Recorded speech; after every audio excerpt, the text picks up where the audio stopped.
Yeah, I'll react to that, sure. All right, cool, guys. Thank you for the recommendation.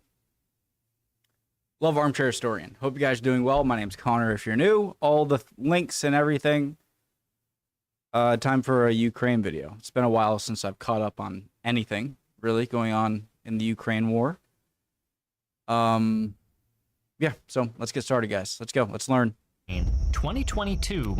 For the war in Ukraine, 2022 marked a turbulent yet critical year. Russia endured mixed results, as the important regions of Donetsk and Luhansk were secure. Yet the special military operation meant to secure Ukraine in a matter of days collapsed into a protracted war that continues even now in 2024. Meanwhile, Ukrainian forces were able to beat back the main Russian invasion before mounting successful counteroffensives, notably recapturing Kherson and making significant gains in the Kharkiv region. For 2023, the process of war in Ukraine required new strategies and results on both sides of the battlefield. The success of the counteroffensive in Kharkiv led to the Russian Occupation Administration announcing evacuations from several key towns in the region. Despite Russian efforts to reinforce these positions, Ukrainian forces captured a substantial area, effectively causing a collapse of Russian positions in northeast Ukraine. Ukrainian forces were also successful in several engagements throughout the northeast across September and October. However, after these twin counteroffensives, the war transitioned into a stalemate as winter set in. This period, starting in November and carrying over into early 2023, was marked by reduced motion of the front lines, but a surge in casualties. The Battle of Bakhmut, which had been ongoing since August 2022, became the central focus for the early year. During this time, Russia's Wagner Group took a more prominent role, engaging in intense fighting that left them enduring significant losses. Despite this, they were able to capture. According to NATO estimates, Russia lost approximately 5 soldiers for every Ukrainian killed in Bakhmut. Enduring significant losses. Despite this, they were able to capture the strategic town of Soledar on January 16th, tightening the encirclement of Bakhmut. By February, Bakhmut was attacked from 3 sides, with only western supply routes remaining open. In early March, Ukrainian forces destroyed key bridges to inhibit Russian movement in eastern Bakhmut and limit potential Russian pathways westward out of the city. While this hinted at a strategic withdrawal due to their near encirclement, Ukrainian commanders instead sought to continue defending the city. By May 20th, Wagner leader Prigozhin declared Bakhmut to be under Wagner control, but also disclosed that more than 20,000 of his troops died fighting for the city, with about half of those being Russian convicts recruited for the war. Heavy fighting also occurred in southern Zaporizhia and Donetsk Oblast, especially near Volhodar, which saw the largest tank battle of the war end disastrously for Russian forces due to the loss of over 130 tanks and armored personnel carriers. Cyber warfare is playing a key role in shaping intelligence, deception, and politics in modern conflicts. Cyber warfare still confuses the hell out of me. So it's like trying to spy on your opponent, or is it trying to mess up communication lines? What falls under the umbrella of cyber warfare? You know, like, what are the main things? Does anyone know? Like the ongoing war in Ukraine. That's why NordVPN. All right, guys, we're going to watch the ad, obviously, if it interests you. Make sure to use Armchair Historian's links and promo codes. In modern conflicts, like the ongoing war in Ukraine. That's why NordVPN, the world's premier cybersecurity platform and the sponsor of today's video, is such a critical tool in keeping your online activity safe and secure. Visit nordvpn.com/historyvpn and learn how Nord protects you from man-in-the-middle attacks that can compromise free Wi-Fi networks and allow hackers to intercept your data or crippling ransomware that allows bad actors to hold your data hostage. My team and I make extensive use of global instant messaging services like Discord to coordinate and collaborate, so we're no strangers to cybersecurity risks. Nord tools like threat protection keep us and our data safe by shielding us from malware, trackers, and ads, while Dark Web Monitor notifies us if someone leaks our credentials. If you'd like to support our channel, try NordVPN today with a risk-free 30-day money-back guarantee and get a 2-year plan with 4 extra bonus months. Simply sign up using our link in the description below or visit nordvpn.com/historyvpn and start protecting yourself today. Outside of Bakhmut, Russia's winter offensive in eastern Ukraine began on February 11th, aimed at capitalizing on Ukraine's weariness from previous fighting. However, several months of engagements yielded limited gains and was deemed a disappointment. Analysts attributed the offensive's failure to various factors, including a lack of trained personnel and supply issues. Hold on, guys.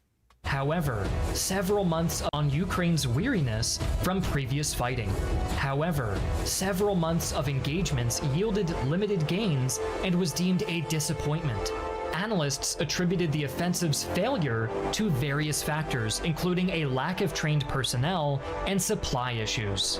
Ukraine, on the other hand, began steady preparations for a counteroffensive with the similar goal of breaking Russian morale, who, by this point, had likewise endured months grinding away on the battlefield for little gain. In the initial months of 2023, Ukrainian forces began planning for a spring counteroffensive. This strategic phase involved integrating advanced military equipment from NATO allies, which included over 1,550 armored vehicles, 230 tanks, and air defense systems. Additionally, Ukraine's allies trained and equipped more than 9 new Ukrainian brigades, totaling over 30,000 troops. Along with these supplies, senior Ukrainian officers ran numerous military simulations to assess scenarios for their counteroffensive. These activities included 8 multi-day tabletop war games focused on developing a viable and detailed battle plan. The United States military was also deeply involved in these planning and simulation efforts.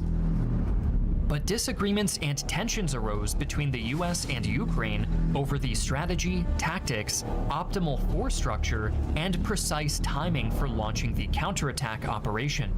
Even with these hiccups, this planning period was crucial for Ukraine to capitalize on the momentum gained in the previous year and to prepare for a major pushback against Russian forces. However, Ukraine's counteroffensive faced delays. Despite receiving significant military support from Western allies, some crucial weapon deliveries were postponed. Moreover, the adverse weather conditions, especially the heavy rains in... One sec, guys. Sorry, guys, back. Postponed. Moreover, the adverse weather conditions, especially the heavy rains in early 2023, proved to be a formidable obstacle. These conditions made many roads impassable for heavy military equipment and delayed troop movements. Additionally, Ukrainian forces needed the natural cover of thicker foliage to conceal their maneuvers, necessitating a wait for the environment to dry up and become greener. As the time for the counteroffensive drew near, more problems surfaced with the planning between Ukraine and their American allies. The US military wanted to start in mid-April, emphasizing the urgency to launch the attack before Russian forces could strengthen their defenses. However, Ukraine believed they weren't ready, needing more weapons and training. Tactically, the US favored a concentrated mechanized assault along a single southern axis, while Ukraine opted for attacks along multiple fronts, believing it would force Russian troops to spread out.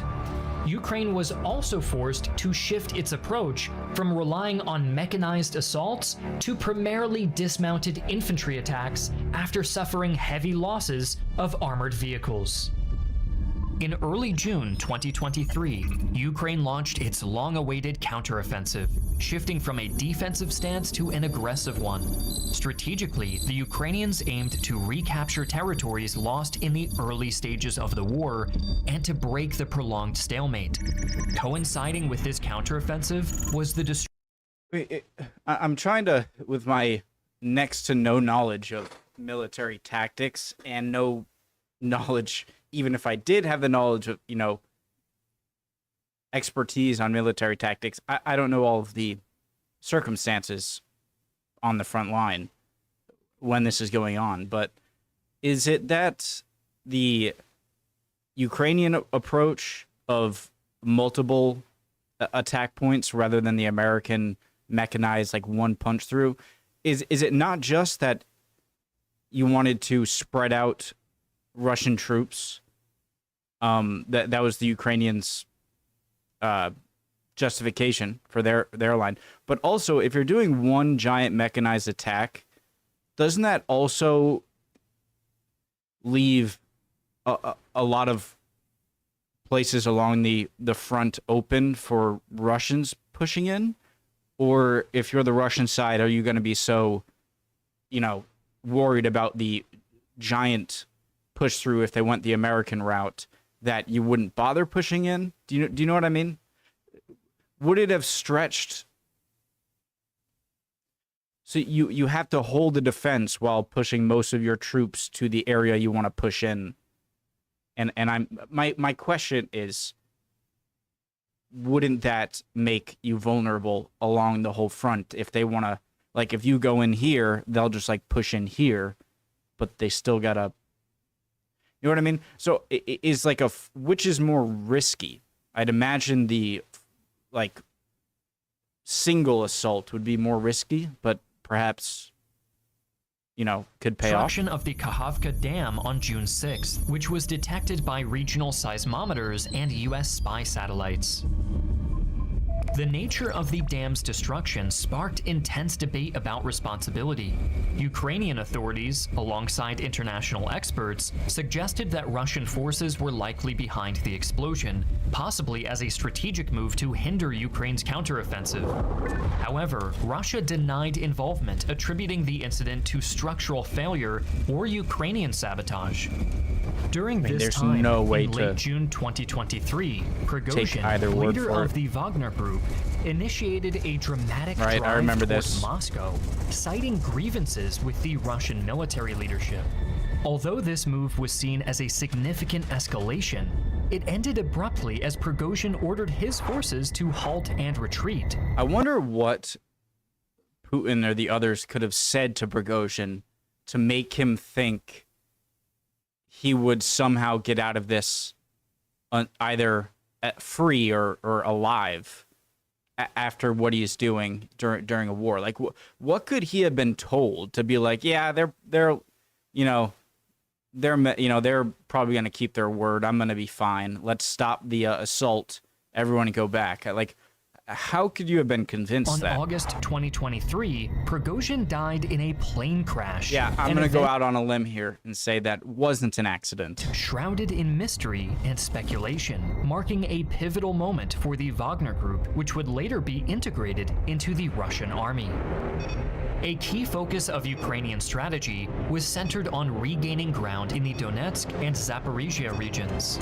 Notably, Ukrainian forces retook the village of Robatina in Zaporizhia Oblast on August 28th. In Donetsk, the Battle of Avdiivka entered a critical stage, with Ukrainian officials reporting a reduction in the number of ground and air attacks by Russian forces, although the area, considered the most fortified in all of Ukraine, remained a focal point for Russian military efforts. What's the jet situation, air power situation for the Ukrainians? I know Russians earlier on in the war had air superiority, right? And that's why a lot of Zelensky and Ukraine government was pushing for American and other NATO aircraft, right? But does anyone know what that situation is now? Like, are there dogfights between Russian and Ukrainian fighters, or do Russians still have the upper hand in the air? Does Ukraine have any jet aircraft that they're using? Despite these challenges, Ukrainian forces successfully repelled multiple attacks, maintaining control over strategic positions. Additionally, they conducted successful operations in the area near Bakhmut. Progress was bolstered by the recapture of several villages in the east and southeast. To the Ukrainian military, these successes signified a weakening of Russian defensive capabilities in these areas, creating opportunities for Ukrainian forces to push further. In reality, Ukrainian troops faced significant challenges against well-entrenched Russian defenses. Russian troops frequently redeployed across different sectors, complicating the Ukrainian strategy. Despite this, the Ukrainian forces adapted by rotating their units to maintain combat effectiveness rather than relying solely on redeployments. This approach allowed them to continue pressing against Russian defenses in the southern part of Ukraine around Bakhmut, increasing the likelihood of forcing Russian retreats to their defensive positions. Outside of ground offensives, a key focus for both sides has been the extensive use of airstrikes. Ukrainian forces demonstrated their capabilities through strikes in strategically important locations. Well, that sort of answers my question. In Mariupol, despite the city's occupation, Ukrainian strikes aimed to disrupt Russian control and logistics.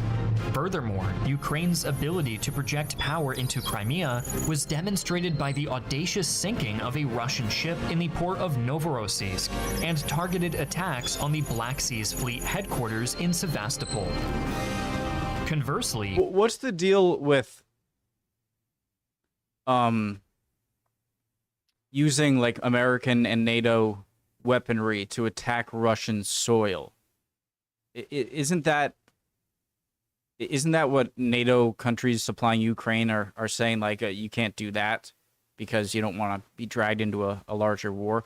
Obviously, you know, what, Ukraine can't attack Russian soil when Russia has been invading Ukraine? Well, of course, when you just look at it like that, of course it's fair game. But if you're a country and a military alliance that's trying not to be brought into a much greater conflict with nuclear-powered Russia, then isn't that a caveat, or like what they're asking Ukraine not to do? Or am I wrong there? Russia intensified its orders in Sevastopol. Conversely, Russia intensified its own aerial assaults over areas like Kherson and Kharkiv. These regions experienced a surge in Russian strikes, targeting not only military installations, but also critical civilian infrastructure, aiming to degrade Ukrainian morale and operational capabilities. Adding to the complexity, Ukrainian forces faced significant challenges from Russian Zala Lancet drone deployments. During Ukraine's counteroffensive, Lancet drones disabled or outright destroyed a You remember seeing those videos of Iranian drones going towards Israel in that attack like a few weeks ago? Something like that. Jesus Christ, I'm losing track of time. Time warp. Anyways, they were super clunky and loud, and they really looked like a hobby plane that someone would be flying for fun or something. Like, it was super loud, up propeller. It looked to be going very slowly for any sort of airborne thing. And I'm thinking to myself, like, that's I know, like, if it's cost effective, if, you know, it has a chance of doing damage and it can take attention away from some of its more capable missiles, and maybe these will get shot down. But they just looked so clunky and like they would be ineffective. But maybe there's a reason they cost effective. Number of valuable Ukrainian assets. By August 3rd, Russia conducted around 507. I guess I'm trying to act. Are those common, or are those like super low tech strike. alternatives. By August 3rd, Russia conducted around 507 Lancet strikes, primarily targeting Ukrainian artillery installations and military infrastructure.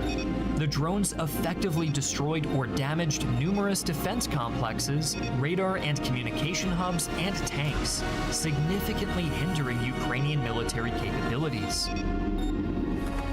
Beyond conventional military forces, the conflict has been further complicated by the deployment of volunteer and paramilitary groups from both sides of the war. For Ukraine, the most notable of these came with the deployment of the Free Russian Legion in Bakhmut, as well as the Russian Volunteer Corps in areas of Belgorod. While beneficial to operations on the front, the ideological motivation of these groups quickly became a cause for concern among outside analysts and international allies. The Russian Volunteer Corps, which is designated as a far-right organization with its origins in earlier right-wing groups like the Azov Regiment, continues to operate in the field.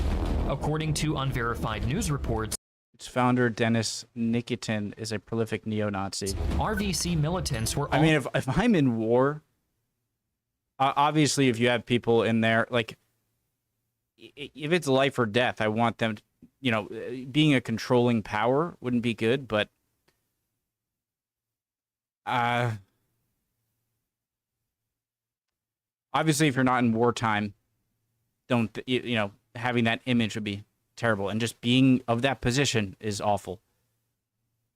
But if they're like, if you need troops, then you're probably going to use them. But if they, you know, your allies see that and that's an effect on them and their ability to supply you, you know, can't have that happening. But also earning a regular salary from the Ukrainian Defense Ministry, despite being deemed independent from the armed forces of Ukraine.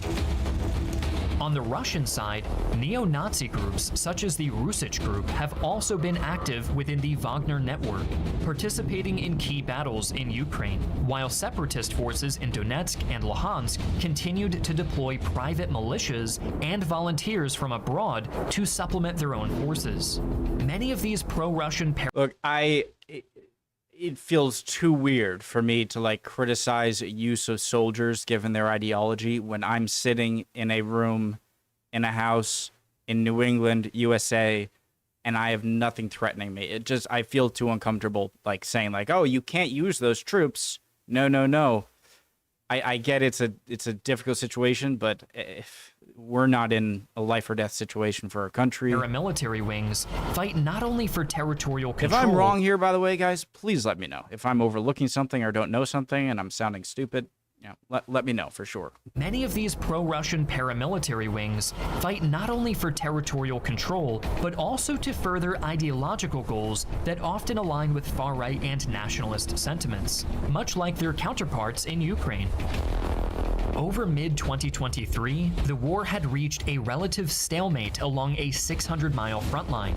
Ukrainian forces, bolstered by Western aid and further strategic planning, successfully defended key positions and countered Russian naval dominance in the Black Sea. However, a significant Ukrainian breakthrough was unsuccessful due to a lack of air superiority and challenging logistical conditions. Russia's tactics, including the bolstering of infantry firepower, drone reconnaissance, and defense in depth, also made it difficult for Ukrainian forces to deploy effective countermeasures. By September, Ukrainian intelligence reported that Russia had deployed over 420,000 troops in Ukraine. The month also saw Russia intensify its missile strikes, significantly damaging Ukraine's energy infrastructure. In response, the United States announced plans to supply Ukraine with long-range ATACMS missiles. Notably, Ukrainian forces successfully launched another missile strike against the Black Sea Fleet headquarters in Sevastopol, Crimea, resulting in the deaths of several senior Russian military officials. October 2023 revealed growing discontent within Russian ranks, marked by increased mutinies, especially around Avdiivka. This unrest was attributed to substantial losses, inadequate supplies, and poor command structure. British intelligence during this period indicated some of the highest Russian casualty rates of the entire war. In the same month, Ukrainian Marines, aided by defecting Russian troops, initiated a daring operation across the Dnipro River. Despite suffering heavy losses due to Russian shelling and aerial bombardment, Ukrainian forces continued their aggressive push, inflicting significant casualties on the Russian side. This operation extended well into late December, marking the sustained intensity of the conflict. However, by December 1st, 2023, Ukrainian President Volodymyr Zelensky acknowledged that the Ukrainian counteroffensive had not met its goals, citing a lack of weapons and ground forces. Zelensky also noted the strategic complexity of regaining territories, suggesting that reclaiming the Crimean Peninsula might be more feasible than the heavily militarized and politically complex Donbass region. Such suggestions were supported. I would think that. So there must have been a very, like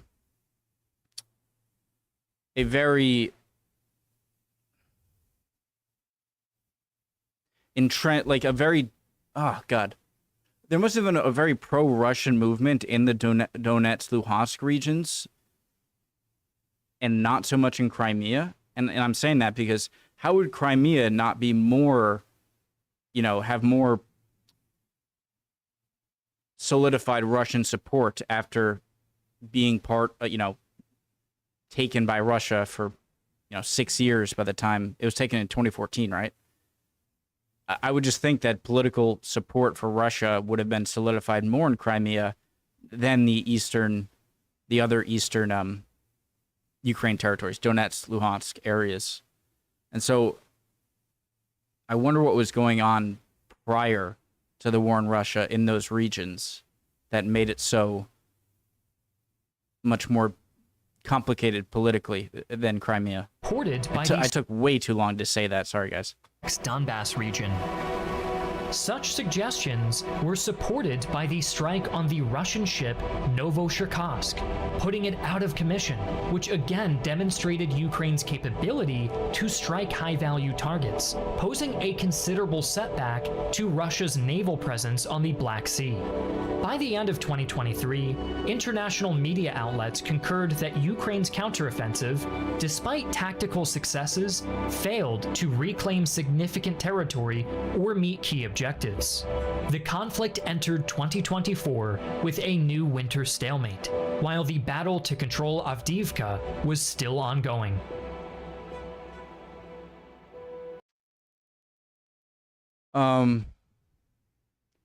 It just not supplying Ukraine, and the more I learn about it, the more I feel this way.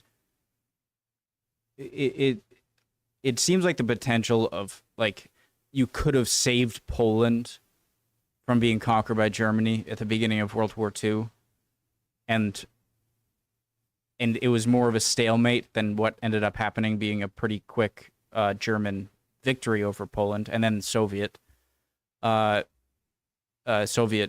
taking of over Poland. I forget what the agreement's called, but it was Soviet German joint conquering of Poland, right? It would have been like, oh, that's not our issue, which we might have said at the time. We were pretty isolationist, very isolationist back then. But it seems like if you think it's like, oh, Ukraine's not it's all the way over there. Why are we sending our tax money? Look, we have stuff over here. It's like you're not looking at the potential of insane escalation to global size conflicts if you don't support Ukraine right now. And